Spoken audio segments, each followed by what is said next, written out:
Krystal, what are you taking a look at? Podcaster Lex Friedman recently hosted a roughly 5-hour-long debate on Israel-Palestine that was frustrating, combative at times, but nevertheless extraordinarily revealing.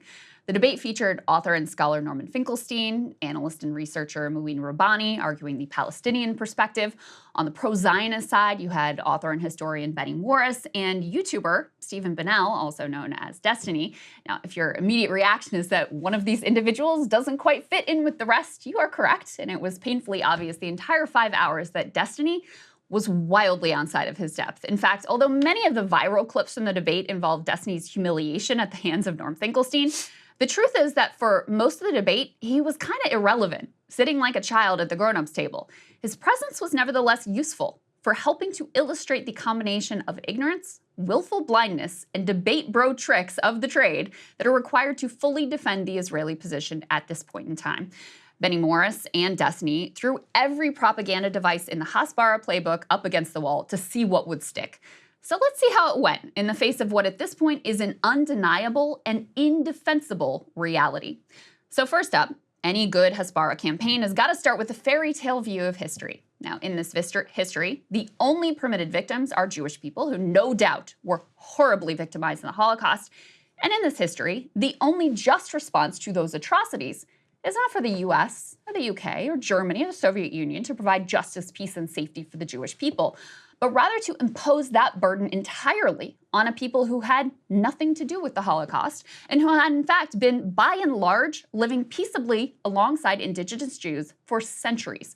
In other words, the only solution to a European atrocity was to give license to an additional atrocity, the ethnic cleansing of the native Arab Palestinian population from their own land.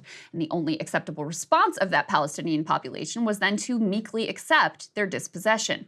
To do otherwise is to prove that Arabs from the beginning were violent, unreasonable, and anti-Semitic. This was a matter of quite a lot of debate at the beginning of the podcast. Here, for example, is Destiny challenging the idea that expulsion, or ethnic cleansing, was a core and necessary element of Zionism from the outset. A claim that gets brought up a lot has to do with the inevitability of transfer in Zionism, or the idea that as soon as the Jews envisioned a state in Palestine, they knew that it would involve some mass transfer of population, perhaps a mass expulsion. I'm sure we'll talk about Plan Dalet or Plan D at some point. The issue that I run into is, while you can find quotes from leaders, while you can find maybe desires expressed in diaries, I feel like it's hard to truly ever know if there would have been mass transfer in the face of Arab peace, because I feel like every time there was a huge deal on the table that would have had a sizable Jewish and Arab population living together, the Arabs would reject it out of hand. So, for instance, when we say that transfer was inevitable, when we say that Zionists would have never accepted, a sizable Arab population, how do you explain the acceptance of the 47 partition plan that would have had a huge Arab population living in the Jewish state? Is your contention that after the acceptance of that, after the establishment of that state, that Jews would have slowly started to expel all of these Arab citizens from their country? Or how do you explain that in Lausanne, a couple years later, that Israel was willing to formally annex the Gaza Strip and make 200,000 or so people those citizens? But I'm just curious, how do we get this idea of Zionism always means mass transfer when there were times, at least early on in the history of Israel and a little bit before it, where Israel would have accepted a state that would have had a massive Arab population in it? Is your idea that they would have just slowly expelled them afterwards? Yes. In fact, expulsion or apartheid is the only logical outcome of establishing a Jewish state in a land that was and is majority Muslim Arab. Zionist leaders at the time were pretty open about this and about the necessity of violence and conflict with that indigenous population. For example, Joseph Weitz, head of the Jewish Agency's colonization department, said in 1940, quote, "Between ourselves, it must be clear that there is no room for both peoples together in this country. We shall not achieve our goal if the Arabs are in this small country. There is no other way than to transfer the Arabs from here to neighboring countries, all of them. Not one village, not one tribe should be left." So, pretty clear cut. And there are plenty of other historical quotes besides that make it clear early Zionist leaders realized their ideology would inevitably result in conflict with Palestinians. Some acknowledged that Arab resistance was in fact logical and even just, and that they would also fervently resist displacement if the roles had been reversed. Now, it is this point about the reasonable and, in fact, inevitable nature of Palestinian resistance to Zionism that Mouin Rabbani picks up on. In doing so, he lays waste to the idea that Palestinians, in rejecting the original 1948 UN partition plan, were out of line, or even that it was inherently anti-Semitic to reject a Jewish state being established on a portion of their land at all. I mean, one doesn't have to sympathize with the Palestinians to recognize that they have now been a stateless people for 75 years. Can you name any country, yours, for example, or yours, that would be prepared to give 55%, 25%, 10% of your country to the Palestinians? Of course not. And so the issue was not the existence of Jews in Palestine. They had been there for centuries. And of course, they had ties to Palestine and particularly to Jerusalem and other places going back centuries, if not millennia. But the idea of establishing an exclusively Jewish state at the expense of those who are already living there, I think it was right to reject that. And I don't think we can look back now, 75 years later, and say, well, you should have accepted losing 55% of your homeland because you ended up losing 78% of it, and the remaining 22% was occupied in 1967.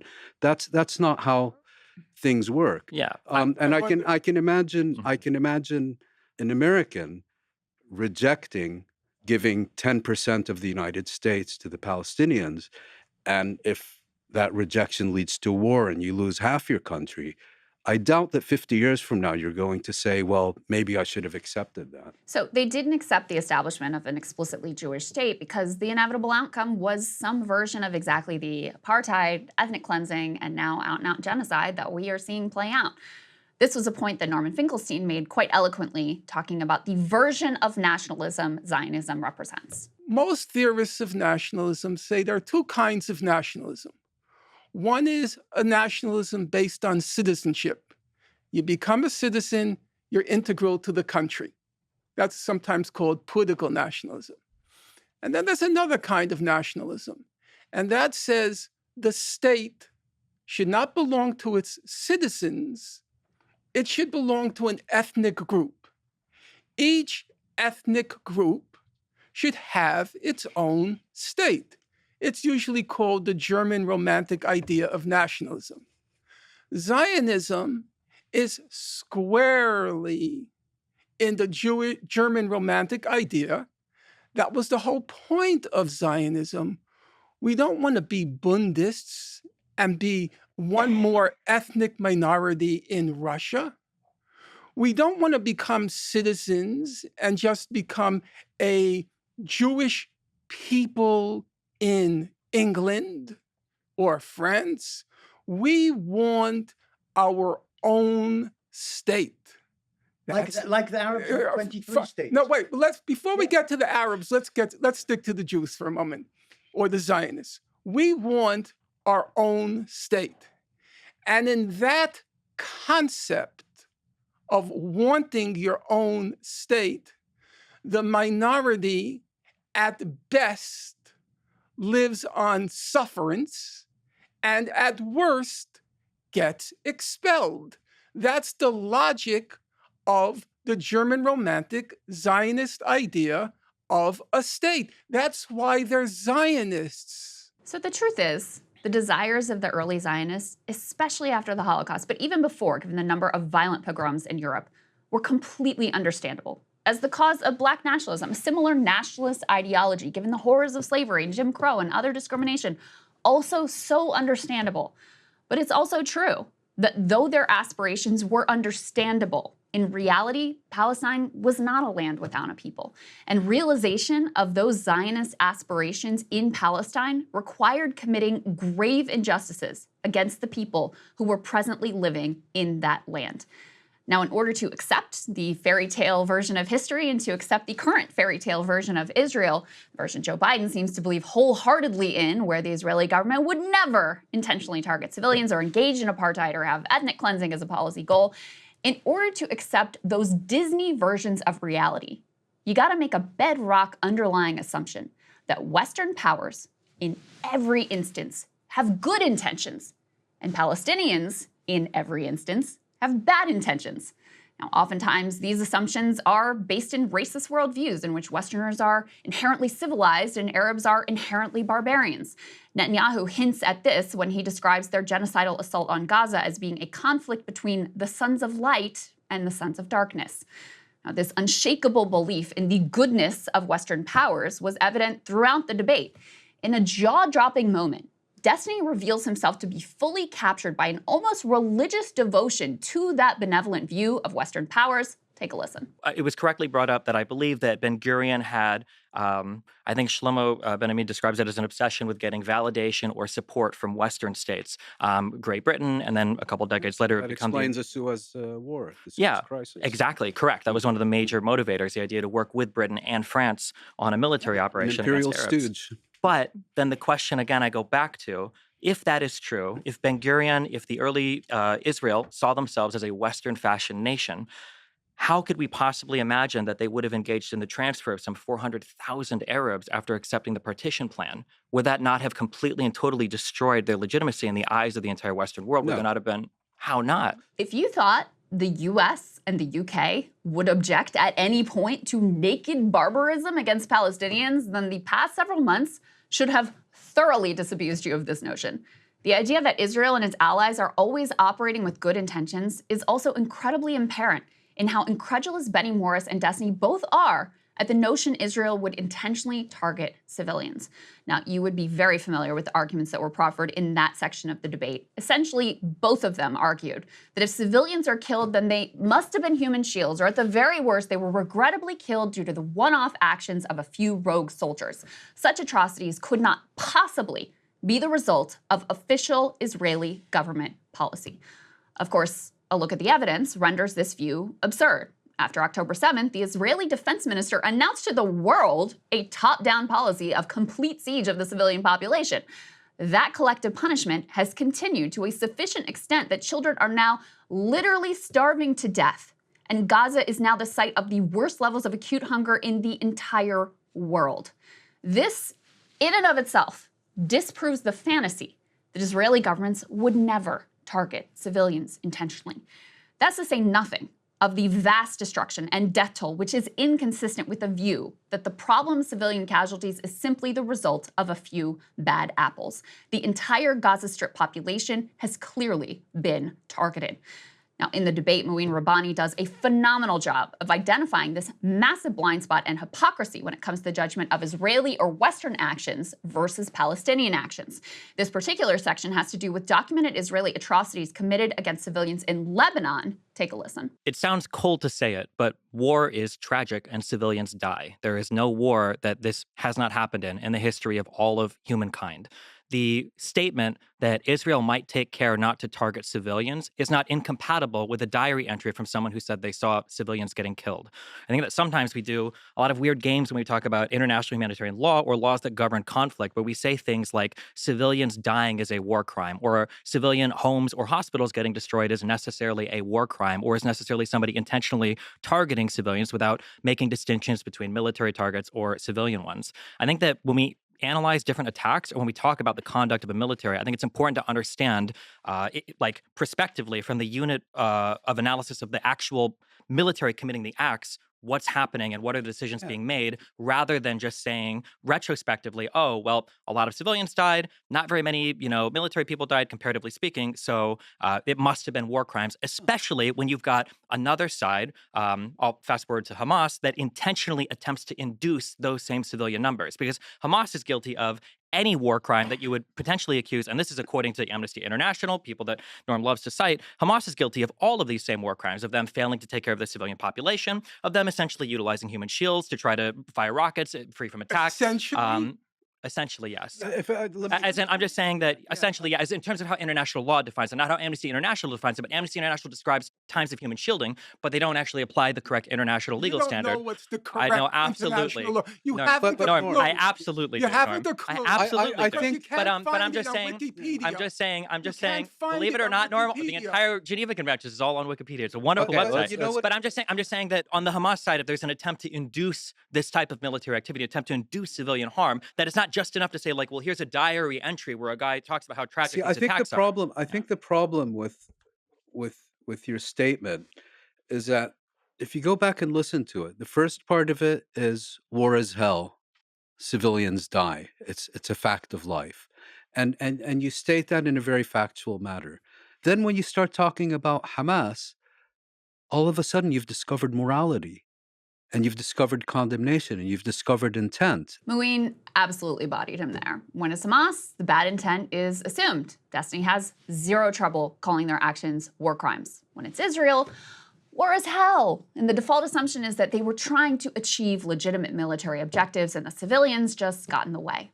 But double standards and hypocrisy are not the only way of denying Israel is committing war crimes. When left with no other options, one can simply deny basic reality. Here is Benny Morris resorting to this tactic when confronted with the starvation of Palestinians. As No of genocide. today, 1/4 of the population of Gaza, Is starving. that means 500,000 children Are starving. are on the verge of famine. They keep saying on the verge of. On the verge of- I I have thought- not. didn't you I have quote not that they said it was seen. unlivable I have like not 15 seen one years ago? Palestinian die of starvation in these last 4 months. Well, Not one. there have They're been always on the documented verge. cases. They're on the verge. There have been documented cases. I haven't seen it. Yesterday, Al Jazeera said 6, and the day before that, they said 2. So those are Okay. the 2. That number probably dies in You're- Israel of you're- starvation also. You're so I don't think laid- there's you're famine so in laid Israel. back. There isn't. There isn't in the Gaza Strip You're either. so laid It's back, something so which is blasé. produced for the Western. haven't seen Western these There are starving children infants yet. dying due to a engineered lack of access to food and I don't think it's nutrition. engineered. I think if the Hamas stopped shooting, perhaps, or Unfortunately, As you most- said, engineered. I think Amnesty, Human Rights Watch called it using starvation as a weapon. That's called engineering. Oh, Benny Morris claimed there, I have not seen one Palestinian die of starvation. Maybe you need to spend some more time on TikTok, where you might get actual information versus whatever propaganda networks you are currently being fed from. Yes, Palestinian children and infants are dying of starvation. Yes, it is because of an intentional series of Israeli policies. In fact, Oxfam, as we discussed before, just released a new report detailing the many methods that Israel is using to intentionally starve Palestinians. That includes blocking aid entirely, using an arbitrarily bureaucratic and restrictive process to block the aid, indiscriminately targeting civilians, including aid workers, rendering distribution impossible. In the face of these undeniable facts, which are too awful to defend without resorting to outright Nazi rhetoric, the only option left is just to flat out deny reality. There's no other choice if you're committed to painting Israel as a moral actor. For his part, Destiny was inclined to pull from the Debate Bro playbook in order to distract and attempt to put Norm and Mouin both on the defensive. One of these tactics was on display as the debate participants argued over whether or not Israel is in fact committing genocide. Now, in this section, Destiny attempted to throw up a smokescreen of complexity to, number one, try to make it appear as if Norm's correct interpretation of the ICJ finding was wrong, thereby dodging the actual implication of that international court's ruling that the South African case alleging genocide was in fact plausible. And two, in order to make the question of genocide seem so complex and technical that no layperson could possibly understand it, and you're a fool to even try. You also get to enjoy some of Norm's unbridled contempt for Destiny in this exchange. Take a look. To even make it to plausible. That is It's a not high true. bar. To even- That is not it's what a plausible very means. high- It is absolutely not. You're Mr. dead Borelli, wrong. Mr. Borelli, please don't teach me about the English language. So the I declaration of said, Judge Moy said says that the court plausibility is not is the asked same in the present concept as phase. qualifying. The court is not asked at this present phase of the proceedings to determine whether South Africa's allegations of genocide Didn't I are just well-founded. They're not Didn't I just say well-founded. They're not that? even well-founded. Did The I- court isn't. You said that plausible was a I- high standard. It is absolutely not. It is a misrepresentation of the strength of the case against Israel, just like the majority of the quotes they have in this case are. And also, you said it was an extremely well-founded case. They spend like 1/4 of all of the quotations, some even pulled from the Goldstone report, that try to that actually deal with the intent part. Which is, by the way, I think you guys, I don't know if you use the phrase, the dolus specialis, that the intentional part of genocide. Sorry, I don't know that term. I think it's called dolus specialis. It is the most important part of genocide, which is proving it is a highly special intent to commit genocide. It's possible that Israel could. That's mens rea. No, the mens rea. Yes, I understand the state of mind, but and for genocide, it's called dolus specialis. It's a highly special intent. Did you read the case? Yeah. Oh, it's a highly special intent, dolus specialis. And if you don't know this obscure legal term, then apparently you can't possibly understand the concept of genocide. It's a neat way for Destiny to dismiss the targeting of civilians, the collective punishment, the direct quotes of high-level Israeli officials admitting their genocidal intent, because only Destiny at the table possesses this super special knowledge, and so only he is qualified to judge whether Israel has in fact met the bar of this highly special intent. Now, as our friend Yegor details on Twitter, there is nothing magical about the Latin legal term dolus specialis. It just means specific intent. In other words, you can't accidentally do a genocide. You gotta have specific intent, something that Norm and Mouin clearly demonstrate in their comments that they fully understand. Furthermore, there is actually debate, for what it's worth, in the international law community about how such intent can be established, since usually governments do not go around declaring they are doing a genocide. Many scholars argue that as a result, circumstantial evidence could suffice for proving this specific intent to genocide, or dolus specialis if we're being fancy. In the case of Israel, however, we don't really have this problem, since everyone from Bibi to President Herzog to the defense minister to a wide variety of war cabinet ministers and ruling party members have been happy to give quotes elucidating their genocidal intent, as South Africa accurately detailed in their ICJ filing. This assertion of complexity is a go-to tactic for Israel defenders, and it's quite effective, frankly. Many a liberal concerned about the humanitarian horror unfolding before their eyes can be shut down in an instant by a simple assertion that the situation's really complex, and therefore outside of the understanding of those without encyclopedic knowledge of every twist and turn in the historical record. Now, ironically, Norm, Mouin, and Benny actually have that encyclopedic expert knowledge of the conflict, which Destiny is himself completely lacking. But the tactic is such a go-to that Destiny attempts it anyway, even when confronted with actual legit experts. And of course, the history, the technical legal minutia, all these things are, of course, complex. But the basics are not difficult to understand. Palestinians were ethnically cleansed from their land. They live under occupation and blockade, both of which are illegal. They are currently being slaughtered and starved en masse. You don't need to know what Theodore Herzl wrote in his diary in 1896 in order to understand these things, although Norm, Mouin, and Benny actually do know such specific details. Relatedly, I don't think it's inappropriate for non-experts like Destiny, or myself for that matter, to have opinions and to voice them and to defend them and to debate them, even with experts. I might just recommend a little bit of humility, awareness of the bounds of your technical knowledge as compared to legit historians who have spent their entire adult lives studying all of the details. Now, there is one final tactic consistently deployed by Destiny and Benny in this debate, which is worth illuminating, and that is the inconsistent appeal to international law. Now, when it suits Israelis, such as when discussing the original UN partition plan, then international law is everything. It's binding. When it doesn't suit them, such as when being held accountable for illegal settlements and war crimes, it's irrelevant. It's useless. Who cares? This selective appeal to international law came out several times throughout the debate, but perhaps most notably in an exchange between Norm and Benny, in which Norm decries the illegal blockade of Gaza and Benny replies that the judgment of these international bodies is irrelevant. No one cares, and that we should, quote, forget the law. Take a listen. They were shooting rockets at Israel for 20 years. Okay, Why is that illegal to blockade Gaza? He thinks they're bottle rockets. That's what he calls them in his books Why multiple is it times. illegal? I'll tell you why. You don't rocket your Okay, neighbor. You I'll rocket tell- your I'll tell neighbor. you- I'll- Expect I'll consequences. tell you why. Expect consequences. But that works both ways. Yes. I know, I expect that. Professor Works Morris, both ways. I'll tell you why. Because every human rights, humanitarian, and UN organization They're in the all world irrelevant. has said You that the quoting them. blockade Nobody cares is a about form amnesty. is a form of collective punishment, Nobody cares which is about amnesty. illegal under international Forget law. illegal. The word You illegal think a blockade? you which, don't understand the way okay, the world works. Yeah. These and you things are think, irrelevant. and you think confining, because that's the blockade. Yes, you don't Confining shoot rockets at your 1 neighbor. million children, That's the choice of combining Hamas.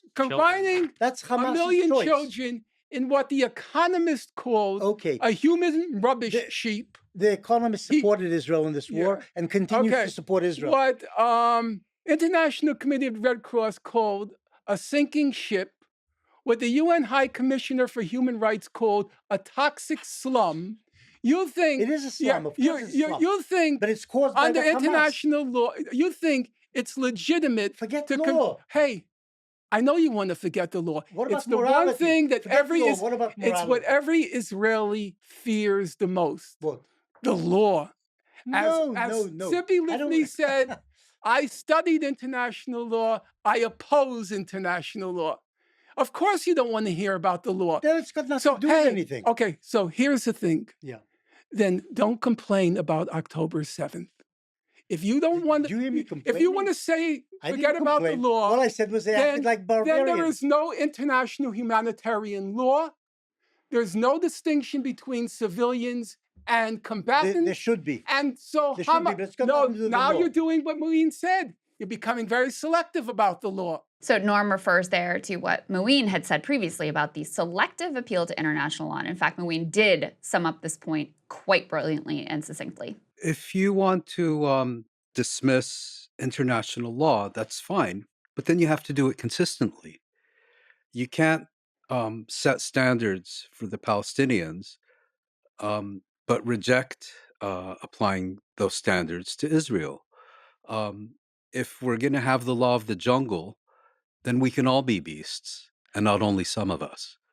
And I think, so it's either that, or you have certain agreed standards that are intended to regulate our conduct, all of our conduct, not just some of us. So does international law matter, or do we all live by the law of the jungle? Might makes right.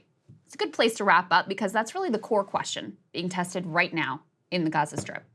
Can any of the international rules that were set after the horrors of World War II withstand the genocide being committed in front of our eyes with the direct aid of our country, the world's quote-unquote superpower?